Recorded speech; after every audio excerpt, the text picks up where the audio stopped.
Welcome friends. சிறுகடிக்க ஆசை இன்னைக்கு எபிசோடில் என்ன இன்ட்ரெஸ்டிங்கான சீன்ஸ் வரப்போகுதுன்றதை பற்றி பார்க்கலாம். மீனா, சீதா, ரவி 3 பேருமே இப்போது அந்த கந்துவட்டிக்காரன் வீட்டுக்கு போகிறாங்க. அங்கே வீடு பூட்டி இருக்குது. மீனா ரொம்ப ஃபீல் பண்ணி அழுதுட்டுருக்குறாங்க. பக்கத்தில் இருக்கிற லேடி இவங்க வெளியூருக்கு போயிருக்கிறாங்க, வர 2 நாள் ஆகும் அப்படின்னு சொல்லிடுறாங்க.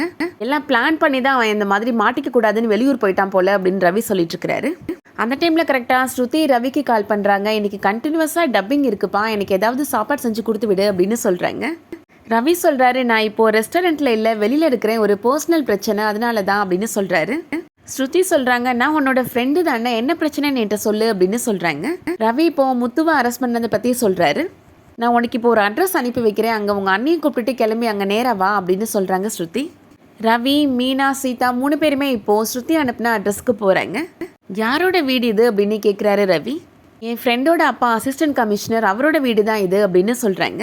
அவரோட ஒய்ஃப்மே ரொம்ப ஸ்வீட், நான் சொன்னால் கண்டிப்பாக கேட்பாங்க அப்படின்னு சொல்கிறாங்க. அண்ணன் மேலே எந்த தப்பும் இல்லைல்ல அப்படின்னு கேட்குறாங்க ஸ்ருதி. மீனா சொல்கிறாங்க, அவர் ரொம்ப நல்லவர், அவர் மேலே எந்த தப்பும் இல்லைங்க அப்படின்னு சொல்கிறாங்க. இப்போ எல்லாரும் வீட்டுக்குள்ளே போகிறாங்க. ஏசியோட ஒய்ஃபை பார்த்து மீட் பண்ணி பேசுகிறாங்க.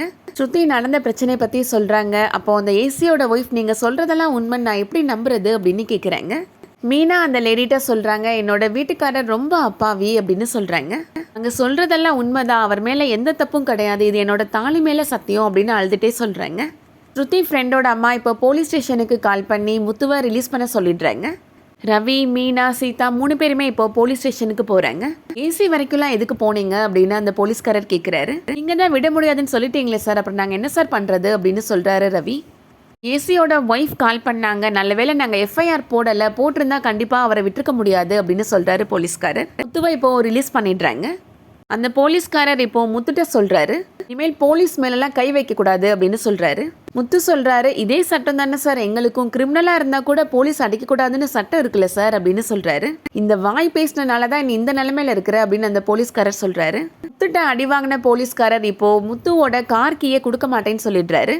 ஒன்றை ரிலீஸ் பண்ணுறதே பெரிய விஷயம், இந்த கேஸ் கோர்ட்டுக்கு போனதுக்கப்புறம் கோர்ட்டில் போய் ஃபைன் கட்டிட்டு காரை எடுத்துக்கோ அப்படின்னு சொல்லிடுறாரு. முத்து அந்த போலீஸ்காரர்கிட்ட, இந்த காரை நம்பி தான் என்னோட பொழப்பே இருக்குது சார், தயவு செஞ்சு காரை கொடுத்துருங்க சார்னு எவ்வளவோ கெஞ்சி பார்க்குறாரு.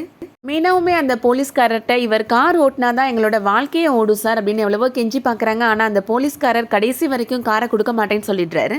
அவங்க எல்லாரும் வெளியில் வந்துடுறாங்க. அப்போ அங்கே ஒரு லேடி கான்ஸ்டபிள் வந்து மீனாவை பார்த்து பேசுகிறாங்க. இந்த கேஸ் கோர்ட்டுக்கு போச்சு அப்படின்னா காரோட ஓனரை மறுபடியும் அரெஸ்ட் பண்ணிடுவாங்க அப்படின்னு சொல்கிறாங்க. காரை மீட்கிறதுக்கு வேறு வழியே இல்லையா மேடம் அப்படின்னு மீனா கேட்குறாங்க. 1 லட்ச ரூபாய் பணம் கொடுத்தீங்கன்னா வேணா இந்த கேஸை ஒன்றும் இல்லாமல் முடிச்சிடலாம் அப்படின்னு அந்த லேடி சொல்கிறாங்க. ரவி முத்துட்ட, உன்ட்ட 1 லட்ச ரூபாய் பணம் இருக்குதா அப்படின்னு கேட்குறாரு. நானே வண்டிக்கு டியூ கட்ட பணம் இல்லாமல் அலைஞ்சிட்டு இருக்கிறேன் அப்படின்னு சொல்கிறாரு முத்து. காரோட ஆர்சி வச்சு பணம் வாங்கலாமா அப்படின்னு ரவி கேட்குறாரு. ஏற்கனவே அதை வச்சு நிறைய கடன் வாங்கிட்டேன் அப்படின்னு முத்து சொல்கிறாரு.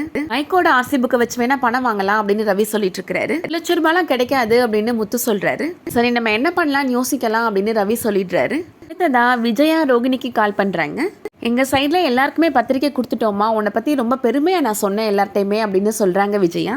நான் இந்த கல்யாணத்துக்கு சம்மதிச்சதே உங்களால தான் ஆன்ட்டி அப்படின்னு சொல்கிறாங்க ரோகிணி. மற்றவங்களுக்கு நல்ல ஹஸ்பண்ட் கிடைக்கலாம், ஆனால் உங்களை மாதிரி மாமியார் கிடைக்கிறது தான் ரொம்ப கஷ்டம், நீங்கள் எனக்கு இன்னொரு அம்மா மாதிரி அப்படின்னு சொல்கிறாங்க. கல்யாண புடவைலாம் வாங்க போகணும், நாளை கழிச்சுலாம் ஃப்ரீ பண்ணிக்கோ அப்படின்னு சொல்கிறாங்க விஜயா. புதுசாக கல்யாண புடவைலாம் வாங்கி எதுக்கு ஆன்ட்டி பணத்தை வேஸ்ட் பண்ணணும் அப்படின்னு ரோகிணி சொல்கிறாங்க.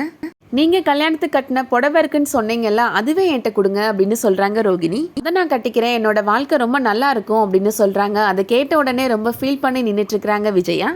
என்னாச்சு இவளுக்கு அப்படின்ற மாதிரி அண்ணாமலை பார்த்துட்டு இருக்கிறாரு. அதோட இன்னைக்கான எபிசோட் முடியுது. நாளைக்கு எபிசோட்ல முத்து அந்த 1 லட்ச ரூபாயை ரெடி பண்ணி இப்போ போலீஸ்காரர் கையில் வந்து கொடுத்துட்றாரு. கார் கீயை அந்த போலீஸ்காரர்கிட்ட இருந்து வாங்கிடுறாரு முத்து காரை ஸ்டார்ட் பண்ணி பார்க்குறாரு. ஆனால் கார் ஸ்டார்ட் ஆக மாட்டேங்குது. காரோட ஃப்ரண்ட் சைடை ஓப்பன் பண்ணி பார்த்த உடனே ரொம்ப ஷாக்காகி நிற்கிறாரு முத்து. அடுத்ததா என்ன நடக்க போகுதுன்றதை வெயிட் பண்ணி பார்க்கலாம். இந்த வீடியோ உங்களுக்கு பிடிச்சிருந்துச்சுன்னா லைக் பண்ணிக்கோங்க. தினமும் இந்த சீரியல் பற்றி தெரிஞ்சுக்கணுன்னா நம்ம சேனலை சப்ஸ்கிரைப் பண்ணிக்கோங்க. தேங்க்ஸ் ஃபார் வாட்சிங்.